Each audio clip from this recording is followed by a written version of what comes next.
brilliant, gifted brothers have joined me today to have a conversation about issues that are affecting our lives on an international, national, and local level. Joining us again is Mr. Darryl Hell, Mr. Charles Orrett, and Mr. Graham Weatherspoon. And right now, this particular segment, we're going to get into the politics of America. As we just had the Republicans and the Democrats have their conventions, now we have these debates about what should be happening. One of the things that was raised was the issue of W.E.B. Du Bois' letter from 1956 talking about the reason why he wasn't going to vote. And then also was the counter response to that was people sitting on a list of how many reasons there is to vote. And so there seems to be a philosophy out there that you cannot consciously be a black person and vote for Biden and vote for Kamala Harris. And so I want to get into that particular conversation, and anyone can start in on that philosophy or that idea. For many years, well, they always use the term our democracy, or it's really what would be theirs, but this is not a democracy, this is a republic. And I had to confront Hillary Clinton on that a number of years ago up at NAN. This is a republic. And the selection of the presidency was never intended to be given to the people of the country. Never. You could vote for a mayor, a governor, a councilman, dog catcher, whatever, but there's nobody living that has ever elected a president unless they were in the electoral college.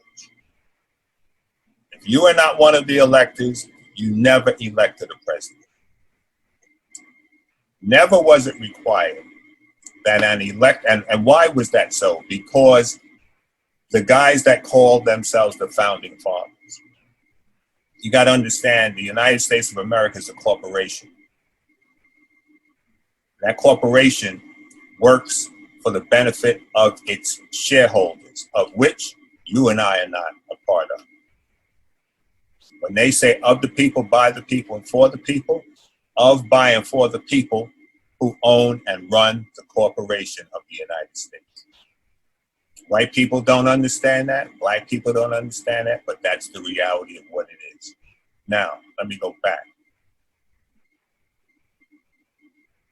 The electors were not required to cast a vote in accordance with the districts that they were representing with regard to the presidency of the United States.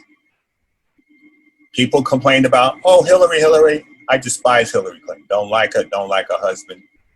We were given 2 pails of garbage to pick from in the last election. And we need to get this understood. Stop accepting the lesser of 2 evils. That's got to stop. Now, the electors chose to go with Trump, although Hillary had the popular vote. The election is never about the popular vote. It's about the electoral college. As long as people don't open a book and read and study, they talk foolishness. Recently, the Supreme Court has required and ruled that the electors are to vote the popular vote of the people they represent, just in the last couple of months. And I got to go back and read the full discourse on it. If that is true, then it's necessary to vote. Because the total vote of your district will determine how the elector votes with regard to the president. Trump always talks about how he is like Abraham Lincoln. He's true. He's right. Because Abraham Lincoln said that the Negro was not equal to the white man in any way. Abraham Lincoln didn't free a slave.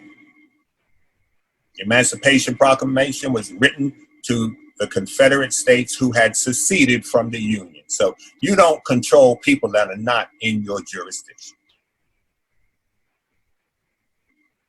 So Donald Trump, very much like Abraham Lincoln.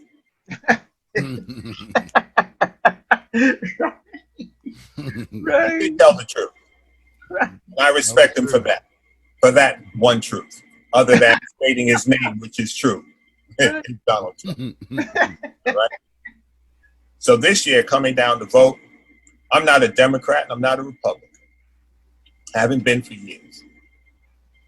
But that sucker's got to go.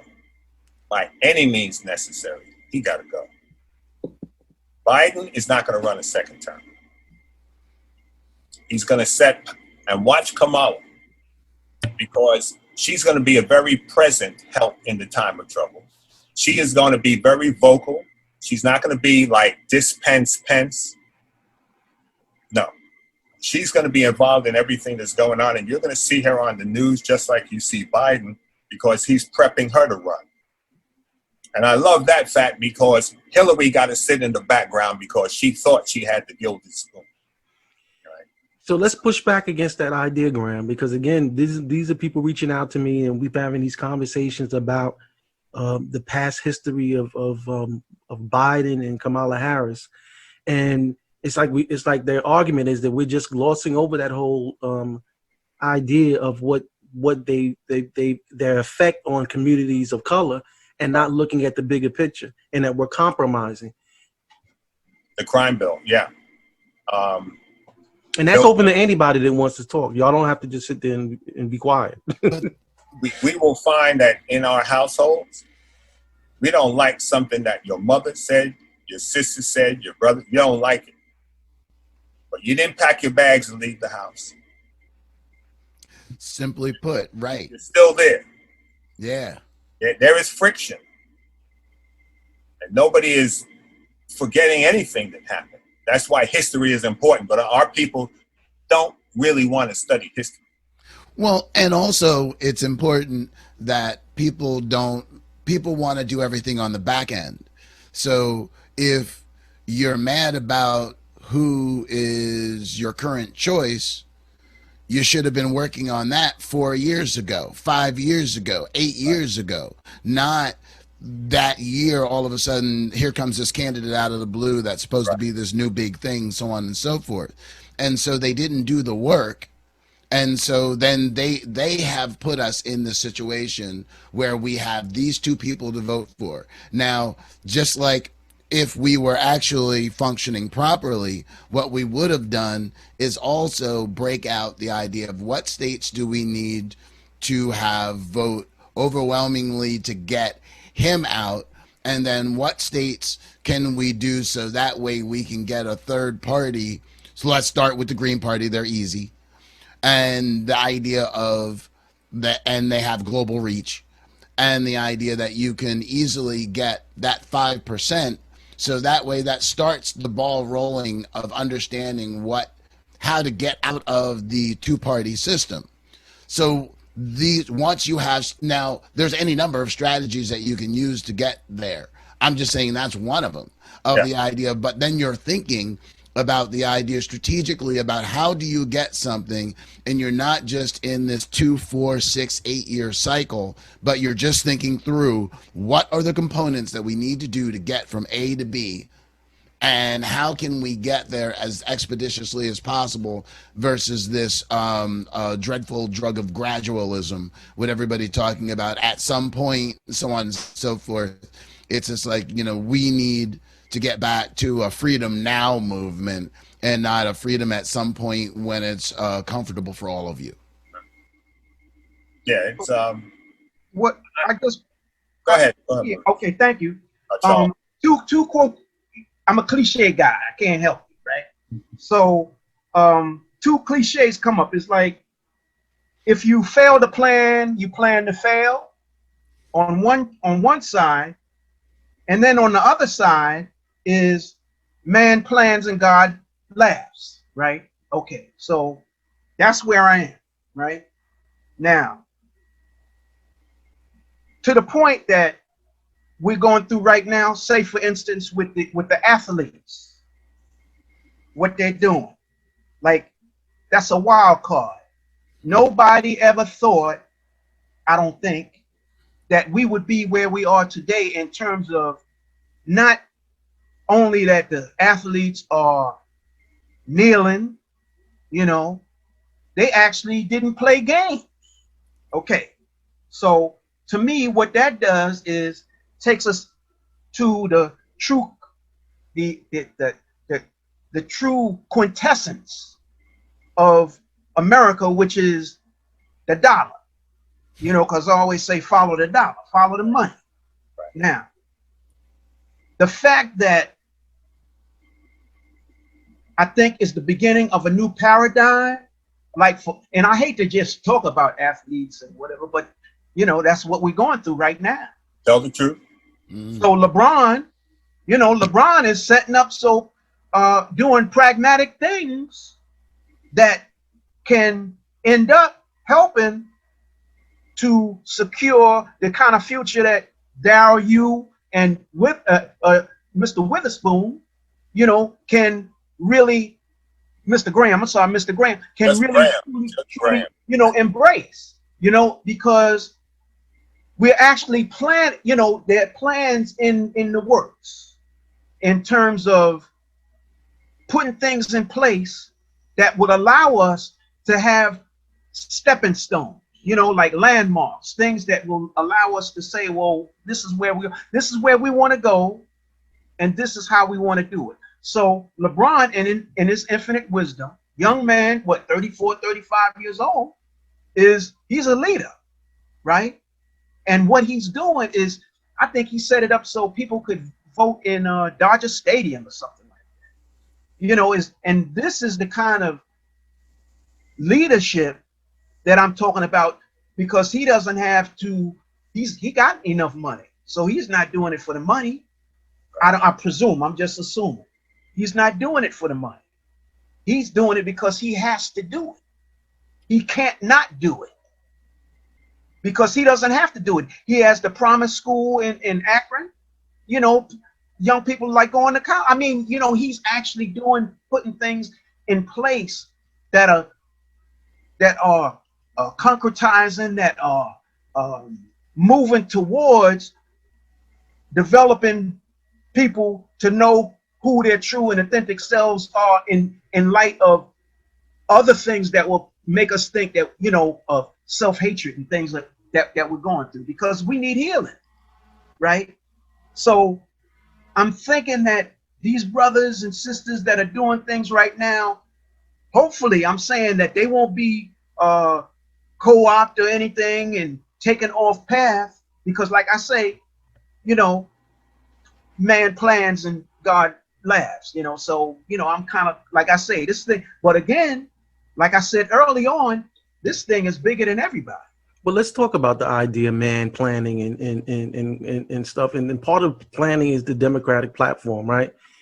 The Republicans during their convention talked about how the black people, because, you know, they love talking about black people. They didn't say anything about the Latinos that much. They said a lot about black people in their convention.